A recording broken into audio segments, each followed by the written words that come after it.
gentlemen, welcome to the 442 podcast. I'm Matheus Cunha, and I am not joined by Tommy Sondi, but I am joined by the poorly Tony O.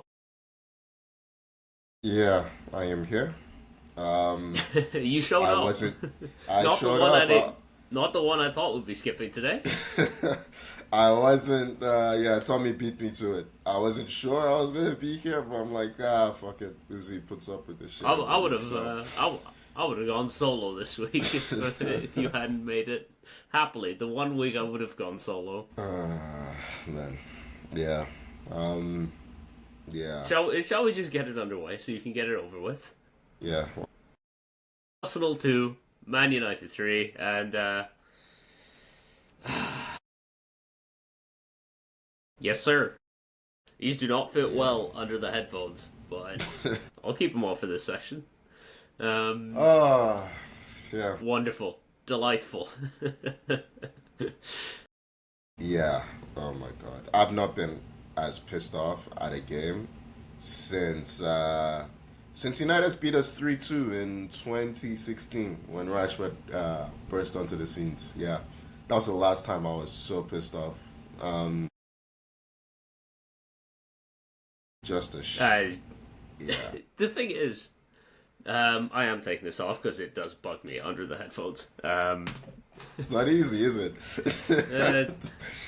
Yeah. It's what I get for not grabbing my usual pair of sunglasses. I wanted the aviators. I want to look like Emmanuel Macron. For those in the No One World events. That aside, I had a lovely Sunday afternoon. Sure you did. Arsenal were actually quite good for the first half hour. Like, I thought they were well worth their lead when they did take it. Then they just proceeded to do fuck all for the rest of the game. They fell to pieces. It's like, and this isn't an isolated incident. We've done this a lot in the Premier League where we get a lead, a comfortable lead. And this isn't a comfortable lead, granted. But it's just, we start playing scared. Even before you scored, there were like three chances, self-inflicted. Yeah. I'm like, what's going on? It's just suddenly people can't control the ball, they can't pass the ball. United weren't doing anything particularly different, but we just, like I said, fell to pieces. And in that moment, you would think common sense dictates, okay, let's reset, get the ball away from our zone for a bit, defend properly, go from there. What do we proceed to do? Saliba tries to play some kind of fucking 1-2, and Zubimendi just... Oh my god. I knew it. I genuinely, at the point that you scored, I knew we'd lose that game. I didn't text anyone. I didn't say anyone. You were very quiet. Yeah, I knew we'd lose that game because it's just like, what is this? Like, all of a sudden, no one can pass the fucking football. It's... Yeah. Even going into this game, I wasn't confident. I'm usually very bullish when we're playing Man United because I don't think you guys are that good. But I just think this season... United's record at the Emirates has been rubbish shocking. For I don't know how long. It's our first win there in, it feels like 8-9 years. Since Mourinho, like so 2017, I want to say. 17 or 18. Yeah, that season. When, I remember when Jesse Lingard danced on our fucking pitch. But, yeah, our forwards are not scoring. So, I went into this game knowing you will score because we always do something stupid against you guys. And I'm just thinking to myself, do we have enough goals to get over the line in this one if United, play the way they played against City? And the answer is no. Well, we looked... Yeah. It's not even like the lack of goals, because, I mean, there's a lack of chances. Like, the lack of big chances from Arsenal was as concerning. Part of that is down to the forwards just not making the right runs. Like, first half hour, Saka was doing really well, I think, and he just completely, faded out the game. Odegaard got himself hooked by the 55th minute. Trossard was nowhere. Trossard's up against Diogo Dalot. I'm sorry, you need to do more than that. And Gabriel Jesus, I think he was also hooked in the 55th. I mean, it's not like Gyökeres did anything when he came on, but There were four changes. Other than that one great clearance at the end, I nearly smashed my TV when he went through on goal and did what he did. I'm like, this guy is fucking shit. I just swearing all the oh god. It's so enjoyable. Yeah, I mean, I'm there with Gyökeres already, so I don't care. Like, I don't think he's good. Yeah. I don't think he's very good. Whatever. I'm looking at Saka. I'm not even looking at Trossard because Trossard's giving us what I expect, but the likes of Martinelli and Saka and Odegaard and Saka in particular have been shocking this season.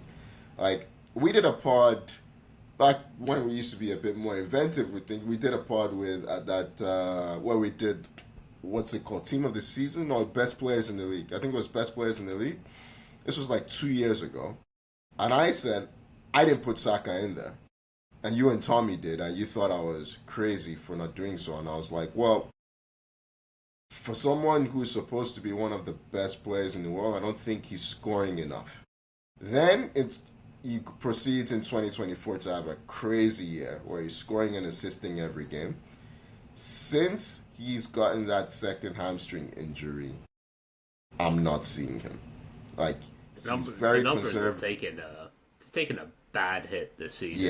Yeah, he looks conservative with his running. It's not even the speed, because he's still getting past players when he tries, but he's not making enough runs in behind. He's not moving off that line like he used to. Like, it took until you went 2-1 up for him to start going, demanding the ball and looking for it. And he's on 300 bags a week. Like, I'd give this energy to anyone who gets that contract. You can't sign that contract and have, 0 goals in, 14 games or something insane? I believe Patrick Dorgu has now caught up with him in non-penalty goals in the Premier League. Yeah, it's probably 2 or something. So, yeah. It's not good, man. And the forwards, who I have faith in to actually get some goals, are on the bench. Eze, potentially. He can finish. Eze's the only one in our team that can do what Cunha did. What's going on with Eze? Because I feel like I haven't... He let... Was it Matty Cash go in that Villa game for a goal, and it feels like he's been banished ever since. I think it's a mix of things. I definitely think that's a factor. But I think Mikel had in his idea, and he had an idea of where he was going to play him, but he's not been happy with his performances in that role consistently. But I do think, everyone told me Eze's a number. I've been saying for years, I don't think this guy's a number 10. He's a forward. I think he's a forward. He doesn't play like a 10. Doesn't get on the ball enough to be an advanced playmaker. Bruno Fernandes is a 10. You can't not see him in the game. He's always trying some shit. He's taking shots from stupid angles. He tried to chip Raya, I think, yesterday from the halfway line. Phenomenal. That's exactly what I want from him, too. Yeah, he's always trying to kill the pass. That's the audacious not Eze. Shit. Eze can be quiet in a game and then still have 4 shots, if that makes sense. Just out of nowhere. He's not always on the ball, but when he gets on the ball, he's looking to do danger.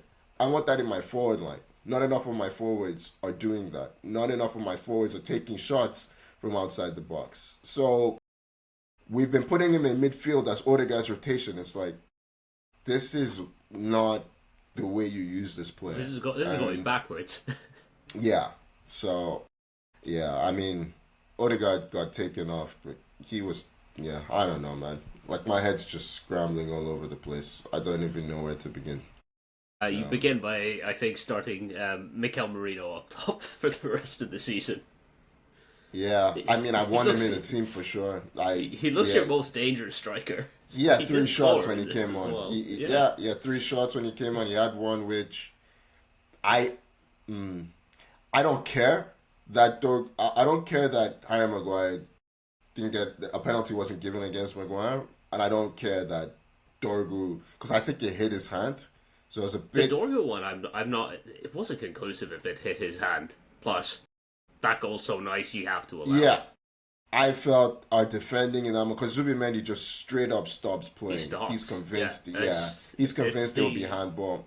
I think it did hit his hand. I don't think you should be giving handball for that. It's so accidental. It's down by his side. I do know the rule is that it's supposed to be disallowed if it's up. But anyway, the point I was trying to make: Marino comes on and he's taking shots from everywhere. He's the only forward that doesn't look scared to try things.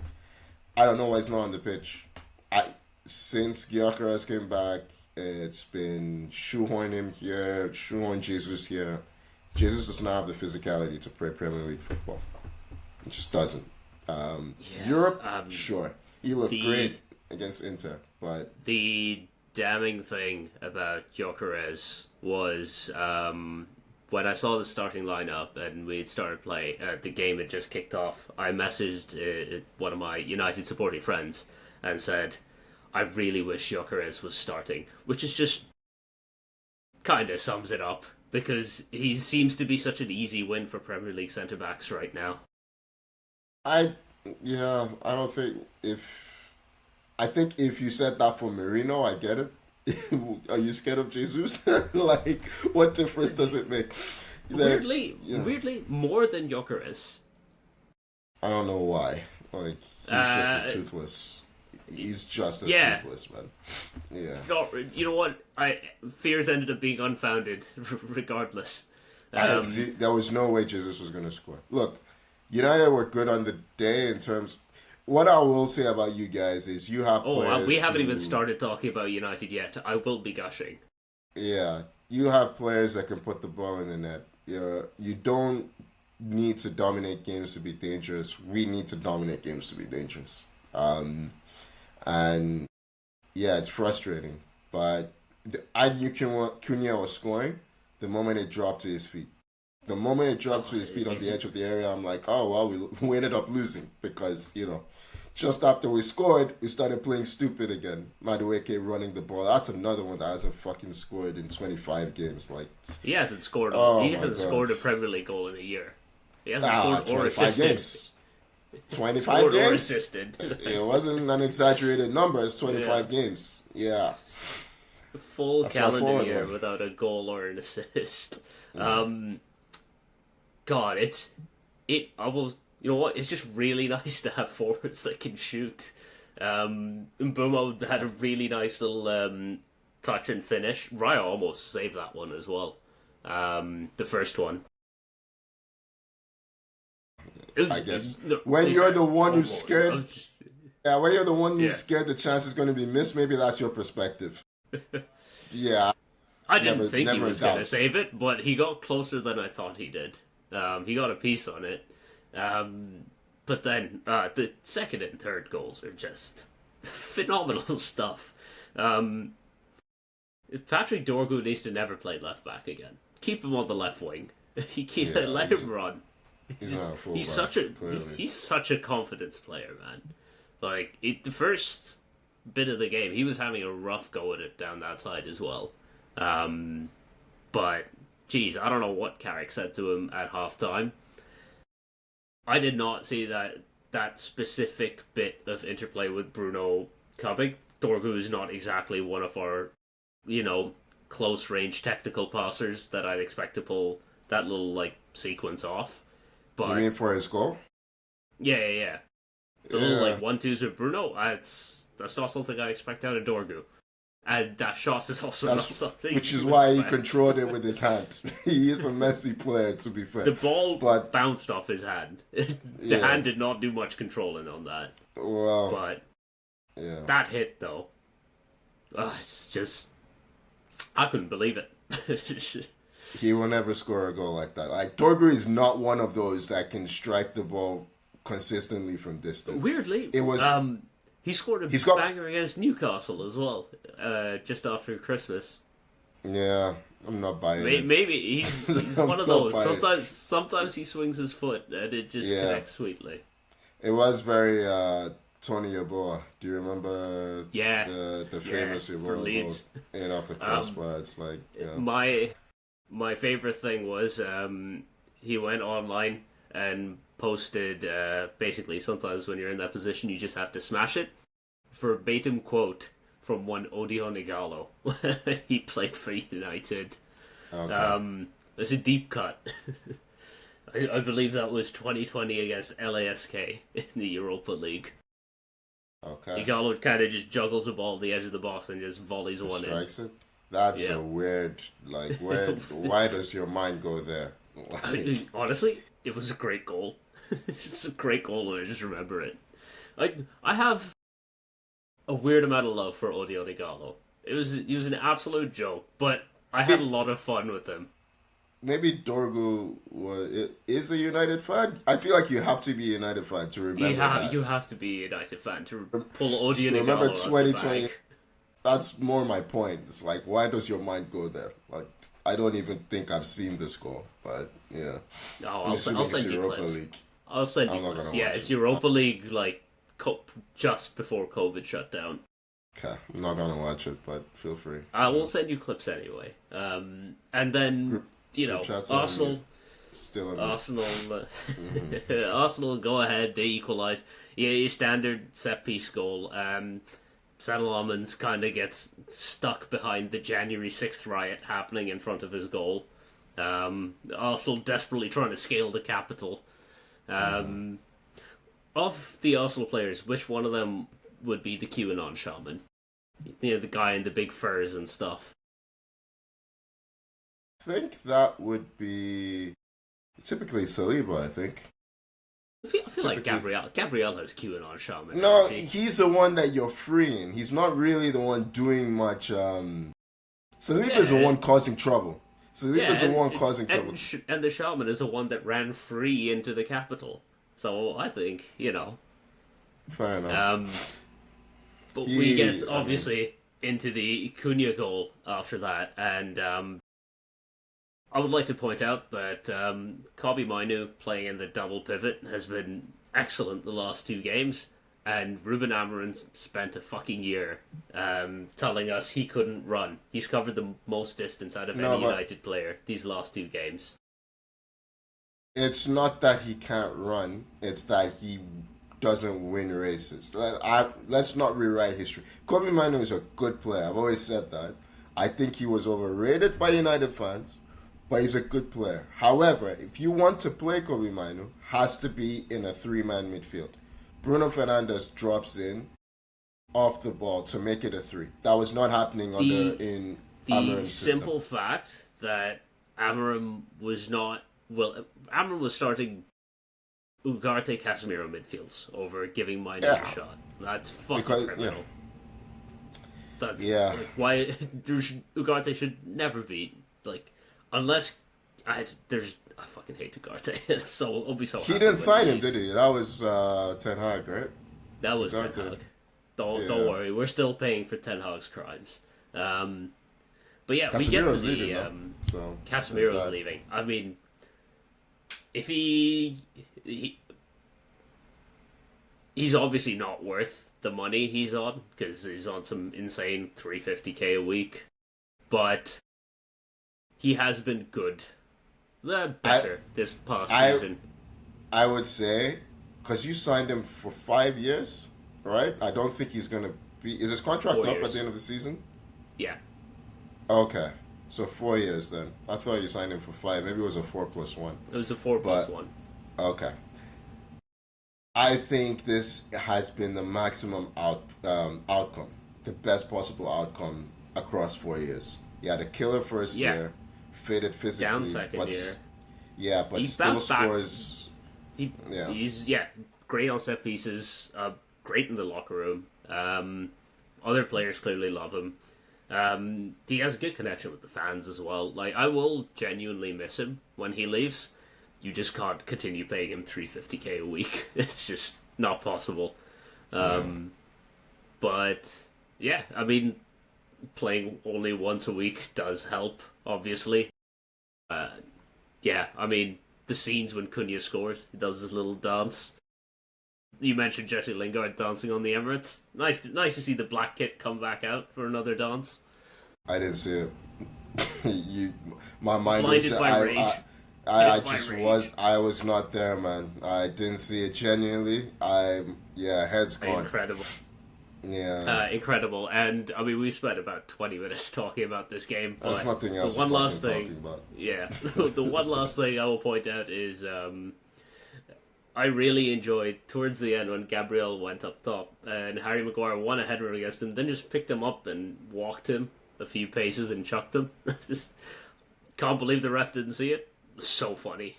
Didn't see it. I did see Jesus get smacked in the head by the butcher. Like, what the fuck was that? And no review, no nothing. I'm like, so we're just allowed to smash people in the head? That's, Incidental contact. Okay, alright. It is what it is, I guess. If Arsenal want to spend the entire game trying to smash people at corners, they can take some back. You can barge people. You can't smack someone with your hand. They can take some head. back. Like Ahmad said. Alright. Ahmad ripping Arsenal fans all night. I mean, that's damning. When he basically, some Arsenal fan was mouthing off at him. He basically said, "Your only hope in this game was corners," which after the 30th minute is not wrong. Yeah, I mean, we need a reset. We are making this league difficult when it's not supposed to be. Mikel will not survive us not winning this league. He will not survive it. He may keep his job. Too big. He may his keep his reputation job. will not survive. Yeah, he will. The whole project will fall apart. We need something else. We need a new voice. He's gotten everything he wanted, and some, because Eze was a bonus player, mainly because Havertz seems to be done. And if he doesn't win the league or the Champions League, I love the guy, but man, it's time to go. And he'll be sacked next season. Unfortunately, he won't be sacked in the summer. I know my club, but he'll be sacked next season. So we need to figure this out. It's critical. Like, this league is currently... I know the lead is down from 7 points to 4 points, but this is still Arsenal's league to lose. No one else looks good. Like, City look terrible. Villa are decent, but, they don't look like title winners. It will be City. If we don't win it, it will be City. Yeah. Right? Haaland's not scoring. That's a temporary thing. He'll start scoring again. Yeah. So, I mean, they will mention their result. They beat Wolves 2-0. Pretty routine win. Go 2-0 up in the first half. Not much happened second half. City have been on a diabolical run in the league. They hadn't won in about 5 games. Even the but Champions then also, League. Even the Champions League, they lost to Bodo Glimt. But on the flip side, I think Arsenal haven't won in 3 games in the league either. 2 draws and a loss. Yeah. Yeah. So it's basically 3 losses as well, as far as I'm concerned. So, City have been handing this league to Arsenal, and Arsenal have refused to take it. Arsenal could be, even if they'd lost to United today, if they'd won those previous 2 games against Forest and... They'd be 10 points clear. Yeah. No, they'd be 8 points clear. 8 points clear. But... Still. Yeah. It's a big lead that's been whittled down. So it's concerning times for Arsenal. Scared money. Yeah. Scared money. Yeah. Let's move on. Another delightful... I've had a wonderful weekend. Bournemouth 3, Liverpool 2. Bournemouth winning this one late on. I mean, they went 2-0 up to start off in this one because Virgil van Dijk is just not interested in defending anymore. Can Liverpool fans be honest now that this guy is not playing well? Like, I still hear Liverpool fans telling me this guy's still one of the best center backs in the league. I'm like, at what? Just at what? He's been dreadful this season. Like, he was at fault for all 3 goals. All 3 goals he's at fault for. I mean, man, the defending for the first one is some of the most, like, I know he's also at fault for the second and third, but the first one is so diabolically bad. Ball over the top. He tries to, I don't know, or defend he's casual. I don't know what he's trying to do. He, first of all, doesn't connect with the ball properly because he's not paying attention. Then he doesn't go and stop the cross properly either. He's just kind of like, I don't know what he's expecting to happen there with Alex Scott in behind him. It must be a mobility issue. Right? He has just one thing he can do. He can only cut the ball back. That's the only option. That's the easiest. it's got to be a mobility issue with Van Dijk now. Surely. Like, he's a big guy. He's what, 34, 35? 34, yeah. Because you can't tell me that he thinks this is the best way to defend, to just stand off and watch. I mean, if you look at him after every single goal, he'll turn around and look for someone to blame as well. Like, yeah. Why are you yelling at other people? This is you. Yeah. You're captain. He tried to argue. I think it was Jamie Redknapp said he was fouled on the last goal. It's like that was Jamie Redknapp. That was your player. you got hit by your own player. No one touched you. He also got bumped hip to hip. Like that is your bread. It's not even a foul. It's not a foul. He's just being soft. Like, and he's a heavy guy as well. On that third goal, he gets bumped. Liverpool concede off another set piece, which is another theme of their season. He gets bumped, and he just stands there. Like, the ball pings around behind him. At no point does he make an effort to try to, like, enter himself into the fray and try to get the ball out. Like, no lunge. Like, at that point, it's just like, it's the last kick of the game. If you have to lunge in, just fucking lunge in, right?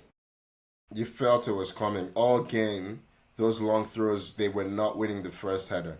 Like, Bournemouth were getting on the end of them, like, all game. And it's just one more long throw. I was like, this feels like they're about to concede, and then they did right at the end. Yeah. All this after they've gone through the effort of pulling themselves back to 2-2 as well, because Van Dijk himself still a force on the offensive side in the box. And Szoboszlai, who has been, bar none, Liverpool's player of the season. That's a very Trent free kick.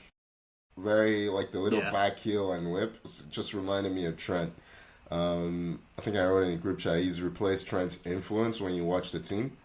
I look at Wirtz, because I watch Wirtz a lot in Germany, like both the Bundesliga with Leverkusen and the national team. I did not realize his final ball was so bad. Like, clearly a very talented player. He's more of a forward than a midfield. It's a bit like Eze, where he's that in-between that can get misprofiled, where he plays a lot in the 10, but it's two tens behind the striker. Really, he's a wide playmaker, right? And they're trying to use him to create. His passing is shocking. He's getting the way. There were like 3 or 4 times he just kicked the ball out of play. Not pass, just kicked it out of play. I'm like, what were you trying to do? Oh my god, on that one counter that Liverpool had. With Salah. Like, he tried to find Salah, and he just boots it out. I'm like, what technique were you trying to use? This is one of the worst passes I've seen of the season. Yeah, he's had a few like that. But it is what it is. I mean, Liverpool, I don't even know where Liverpool are on the table. They're surely below you guys, right? Yeah, they're 6th now, I believe. That opening sort of 5-week winning run that they went on is doing a lot of heavy lifting. Of carrying. Yeah, because it is. Since that 5-game opening where they won 5 of 5 and we thought the league was done, they have won 5, drawn 6, and lost 7. Wow. I mean, my take that United were going to finish in the Champions, I don't know where that inspiration came from. It looks pretty good now. We'll see. Yeah. We haven't played a team that sits back and will just defend against us yet. So I'm curious to see how we do against that. Yeah. If you keep smashing them in from 30 yards, then you'll be fine. That's true. If you sit back and we can shoot from 30, that's fine. We'll pull an Aston Villa. Yeah. Moving on from this one, we'll let Liverpool fans wallow in their misery. Slot's still in a job, I think. Amazing. Yeah, not sacked yet. Crystal Palace 1, Chelsea 3. In a bit of an odd game in this one, because Palace really started this one out on the front foot. There was a bit where I was convinced Caicedo was going to end up getting himself sent off for another couple of yellows. It would have been so funny. And then Jean-Philippe Mateta goes through, misses a massive chance that he should put away. He's had a lot of terrible misses this season. A lot. And this is coming while he's he's angling for a move at the same time. And once he misses that, Palace just kind of fall apart. I forget who tries to play a back pass from the halfway line, gets it wrong, puts Estevao through on goal. He has a lot to do, in fairness, and he does it really well. Like, Estevao was excellent on the day. But once Estevao puts Chelsea ahead, it's kind of curtains. Like, Chelsea just slowly take over and just strangle the life out of the game. They end up, I believe the second goal in this was a penalty that I don't think should have been given. It was, I forget who was running through. Oh, sorry, João Pedro scored the second one, didn't he? And then the third one was a penalty. It's a penalty, yeah. Enzo. Right, yes. I forget who was running through, and they just flicked the ball. They took a shot, but it's so close to the defender, and his arm is by his side. I understand that. Oh yeah, I saw that. If his arm doesn't exist, I understand that it's going into the goal, but his arm is right by his side. I don't know. Yeah, did you see the ref in the Wolves, the City Wolves game? The first God. Ref I've seen. A ref standing up to him, to a VAR. He's gonna get. And then I find out it's his first game. Yeah, it's his first game. They'll take that out of him. Oh, okay. Yeah, but that's how it should be. That's if like you that was see what you saw. Yeah. He ran I can't remember who hooked it back. It was. Was it Ryan? Was it Marmoush? No, it was before Ryan. Oh, it might have been Marmoush. It was Marmoush. I think yeah. Flicking it backwards onto a chasing defender's arm. It bounces off the arm. Doesn't actually stop the move at all. And it's such close proximity. It was good refereeing to say, nope, I was right. Darren England, the VAR in that one, unsurprisingly. But yeah, back to the Palace-Chelsea one. I mean, Adam Wharton ends up getting a red card in this. Like, it's all falling apart at Palace. Yeah, I do think... I'm not sure Glasner's covered himself in a lot of glory with the way he's handled this. He's clearly tried to get sacked. And Parish is just like, yeah, we can't afford to sack you. You're going to stay there. And yeah, you'll leave in the summer, you know. Yeah, and I don't know. Does Glasner get a top job from here? Like, really? Is he so sure that he's going to get a top job from here? I'm not convinced. I'm not sure. Like, if you'd asked me, like, 3 months ago, I would have said absolutely he'll get a top job. Definitely. Now, less sure. We've seen recently through United and Chelsea that the boards at top clubs don't like being spoken to the way Glasner likes to speak. Mm-hmm. So that's true. That will give them a lot of pause. Yeah. I don't know. Maybe Leverkusen might look at him or something, but I just don't. Yeah, I don't think he's covered himself in glory. I don't think he needed to. You're at Crystal Palace, okay? There is a kind of expectation that this could happen. You're supposed to, as much as possible, you can plan to leave at the end of the season, but you're still meant to try and galvanize the group to achieve something. He's just torching the place. Like, everyone wants out at this point. It's like, yeah, I don't know. But yeah, the mood at Palace is just... It's done toxic. Such a 180 from the start of the season when they won the Community Shield. Yeah. But it's rough. On the flip side, Mr. LinkedIn picks up another win. Yeah, I mean, I think he's playing basically the same football as Maresca, to be honest, just a bit less dynamic. I saw them in the Champions League. It's just, I don't know. Not convincing in the Champions League this week, because they were against Paphos, right? And 1-0, yeah. And Paphos had probably the better chances up until Caicedo's goal. So, I don't know. We'll see. Jury's still out on him. I do wonder how this game would have gone if Mateta had taken that chance. Yeah, because I don't think we've seen his Chelsea go behind in the league yet. We haven't seen them chase a game. No, I think has he won both his games? Yeah. Okay. Yeah. We'll see. Yeah. That'll happen. So. Yeah. Who actually? I'm not sure who they play next.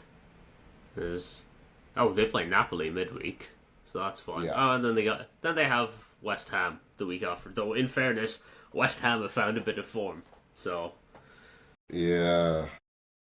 West Ham at Stamford Bridge, I'm guessing. Yeah. So should still be a win. Yeah. Well, let's see. You never know. One team that is refusing to find form is Tottenham Hotspur. They won in the Champions League again. The funniest possible outcome for the season would be Thomas Frank both winning the Champions League and getting Spurs relegated. It would be incredible TV. It would be pretty funny. No. It would be really funny. No, it won't. Absolutely would not. Finish the job. Finish what Ange started. 2-2 away to Burnley. Tottenham had a ton of shots in this one, but also seemed to be playing without a midfield for most of it, which, considering Tottenham's midfield options, might not be the worst plan. Just horseshoe it around the back and then try to ping it up. I mean, both their goals still came from defenders, so... Yeah. You know... I think Porro, did he score a free kick? Or am I think he assisted one, didn't he? Who scored the first goal? I can't remember now. Was it not Van de Ven? It was Van de Ven and Romero. I know Romero scored the late one. Can't remember. You're probably right. I mean, Van de Ven and Romero are they're the second and third highest scorers for the season for Tottenham, behind Richarlison. Wow, I thought Romero and Van de Ven were clear. I didn't realize Richarlison. How many goals does Richarlison have? Let's see, Richarlison stats. He has 7 goals in the Premier League. 1 goal in the Champions League. Yeah. Good for the chicken, man.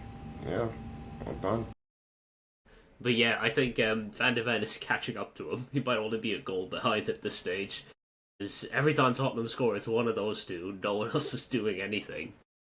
Yeah.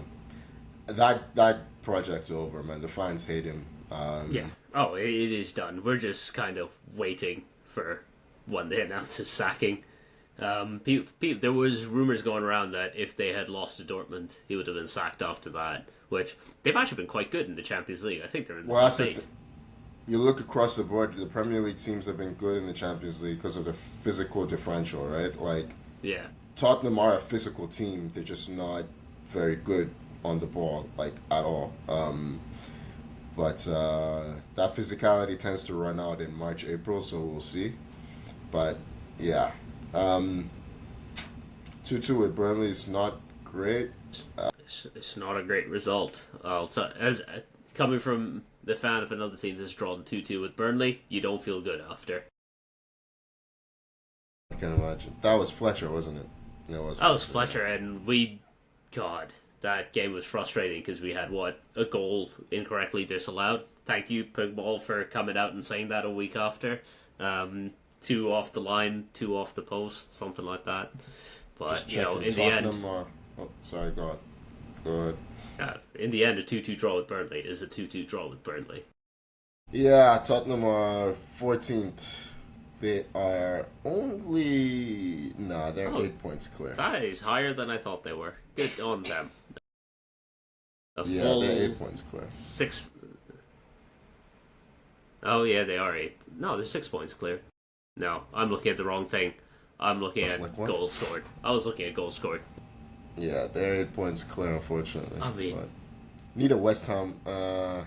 West Ham are doing their best to surge. They've won...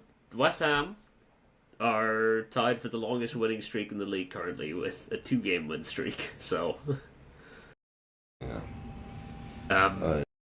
Yeah, I don't know. I think I've run out of things to say about Spurs until they sack Frank, because it's just not going to improve under him, is it? Yeah, I think he's doing excellent work, and hope it continues. Agent Frank. Yeah, Agent Frank. Yeah. Let's move on. Elsewhere, Aston Villa kept their interest in the title race alive by beating Newcastle 2-0 at St James's Park, which is, a great result for them because despite Newcastle being very iffy in the league this season, they have generally been quite good at home. Have they? I think, yeah, much better than they have been away from home.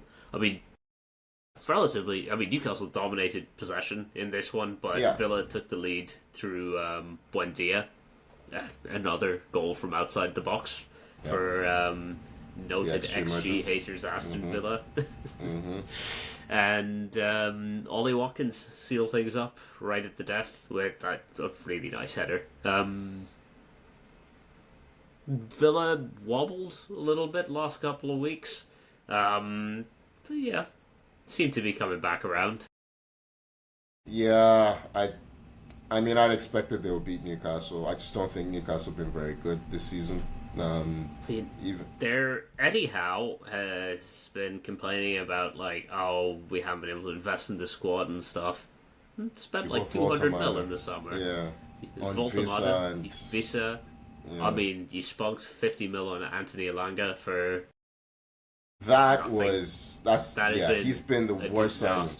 He's been the worst signing this season, by a long way. Yeah, comfortably. I was worried for him because Forrest under Nuno played the exact style that suited him. Lots of space in behind, lots of space to run into. He is rapid, like one of the fastest players in the league, and he needs that space. Newcastle are not that different, though, in terms of the spacing behind. The only difference is, on the right-hand side, that player is a provider for the two forwards on the other side, right? Which is why Jacob Murphy was so influential. Elanga is not a forward, not a provider. Elanga cannot pick out a cross. He'll can't. give you the occasional cutback and stuff, but he's not going to put in the deep swinging cross field pass that Jacob Murphy would. So... Yeah. I almost wonder if you flip them, what that might look like. Put Gordon on the other side, but then why would you move Gordon? Why would you waste? Gordon has been playing better. You don't want to take him out of his best position. He's not been great in the league, though. Not been great in the league. He's not been great in the league. Champions League is a different story. I think he has maybe 1 or 2 goals in the league. Something ridiculous. Yeah, he has 6 or 7 in the Champions League. Yeah. So. But then otherwise, if you're taking Gordon out of the team over there, you'd put Harvey Barnes in. Yeah, who has been... I mean, he has such a great shot on him. Yeah. What's that like, having forward second shoot? Honestly. It's really nice, honestly. Considering we got all of ours this summer. It's been really nice. You had Bruno as well. Yeah, well, we only had Bruno who could shoot. I have fucking no one. I have Eze, but we don't see it because he's on a timeout. Let's go.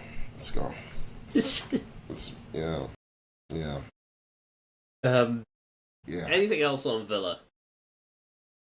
No, right. I have nothing else to say on Villa. So mad. Yeah. You work yourself into this one right now. You did this to yourself, starting to think about players that could shoot. I didn't do this to myself. Arsenal did this to me. They've been doing this to me for 22 fucking years. 22 years of this nonsense. Yeah. I'm not taking responsibility for this. If Arsenal do miss out on the title, we need a life. You won't see me, man. You won't see me. And I'm talking anywhere. I'm going different identity, different country. I'm starting afresh. And I don't like football. Yeah. I'm I don't know. What sport can't be heartbreaking? Golf or paddle. I don't know.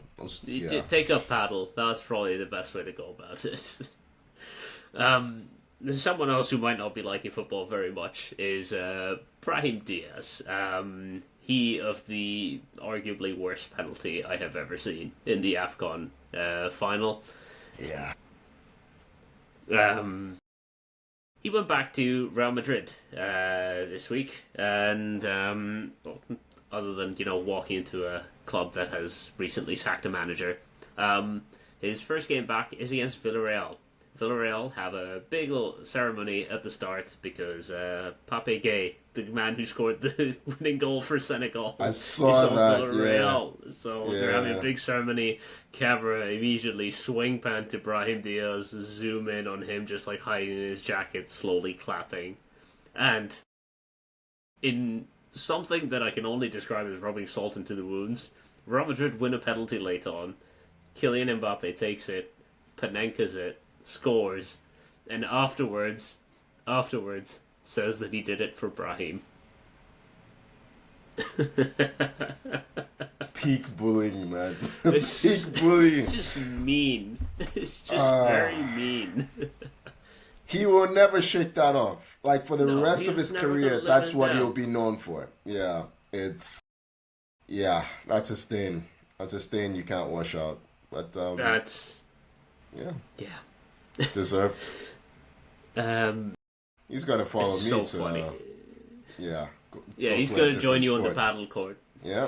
And elsewhere, Bayern finally lost a game in the league. Who are they playing? Augsburg. They lost 2-1 at the Allianz Arena. It's their first league loss of the season. They have scored 72 goals in 19 games. They've only conceded 16. Dortmund are second place in the table, 8 points back. Mm-hmm. You know, they've scored 38 in 19 games. That's 2 a game. That's pretty solid. Yeah. Bayern have been slapping people every week. They've had some difficulty in games, as bizarre as that sounds. Like, first halves have been a bit, unconvincing, and then in the towards the end of the game, they'll just get like 4, 5, or 6. Like, they have some insane firepower. But Augsburg actually had something to hold on to in this one. So, kind of saw them through. But yeah, I was just looking at their results prior to this Augsburg 5-1 game. 5-1 last week, I think. Yeah, I mean, they have a win against Saint-Gilloise in the Champions League. 5-1 against Leipzig, who are 5th in the table. 3-1 against Cologne. 8-1 against Wolfsburg. Jesus Christ. Even in the friendlies, they beat Salzburg 5-0 in a friendly. It's a friendly. You don't need to do this. They're running away with it again, even despite this loss. This is what happens when you have forwards that can shoot. Yeah, the ball goes in the net. Dortmund have been pretty good in the league. They've only lost 1 game. They're 8 points behind. Because Bayern don't draw games either. Yeah.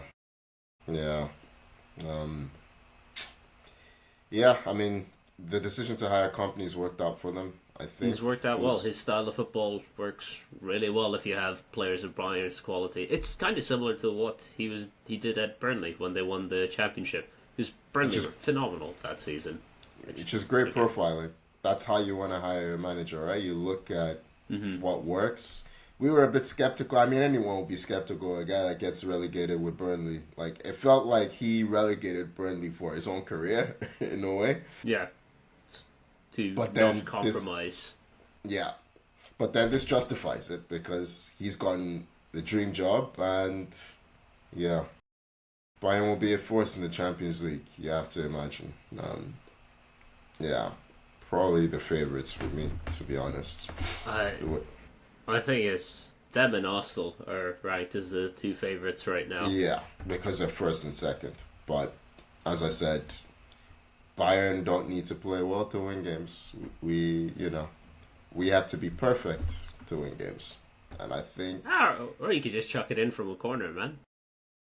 Yeah, but then you have to execute on the corner. Right? Apologies to bring it back to Arsenal United, but thanks. Wenger after the game was you're welcome. Full of praise, United. He did not look happy with how Arsenal were playing. Fuck him. So you're part of it too.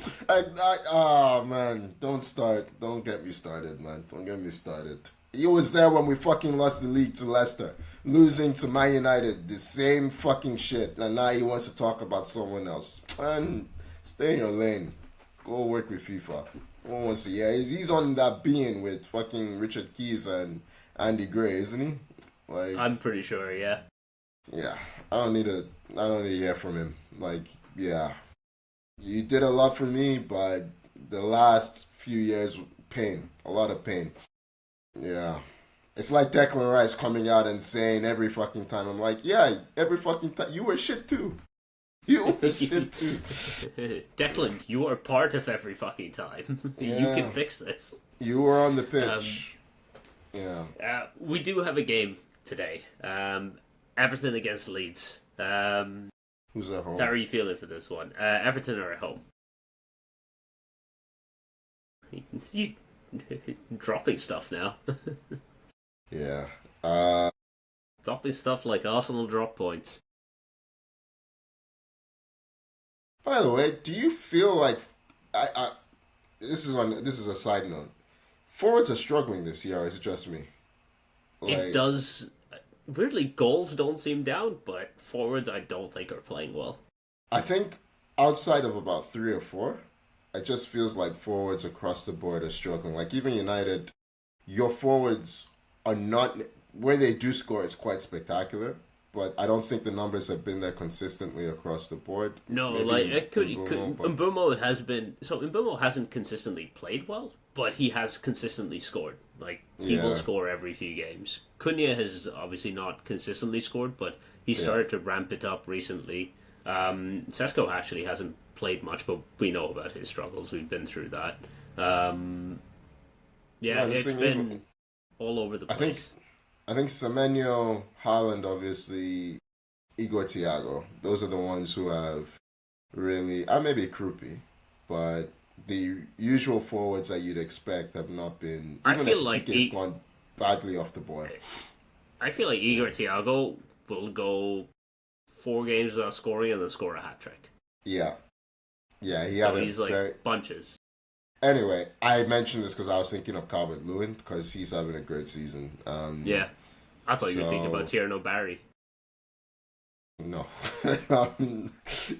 I mean, he might score today. You said forward struggling. No, but I was thinking of, Calvert-Lewin seems to be breaking that mold, was my point. Center forwards, scoring goals. Why not? I'm going to give it to Leeds. I'll give it 2-1 to Leeds, away from home. And Calvert-Lewin will score on his return and celebrate. Yeah, I think it's going to be 2-2. Desmond. Okay. Desmond. Mm-hmm. Yeah. I don't know why I feel like there's going to be goals in this one. Probably because Leeds are involved, and there's usually goals when Leeds are involved. Yeah. And Everton have been kind of inconsistent at home, so wouldn't be surprised if they drop points. I guess we'll have to see what Tommy thinks on this one, and see if he dares to show his face next week after whatever. He can't be wasting these Liam Rosenior wins. He's a cash in now while he still can. Yeah. Because I'm not convinced it's going to continue, but... No, neither am I. Mm-hmm. For more of this nonsense, follow us on all social media at 442. Subscribe wherever you get your podcasts. And as always, thank you for joining me, Tony. Yeah, it was, a pleasure. Was he? Was it a pleasure?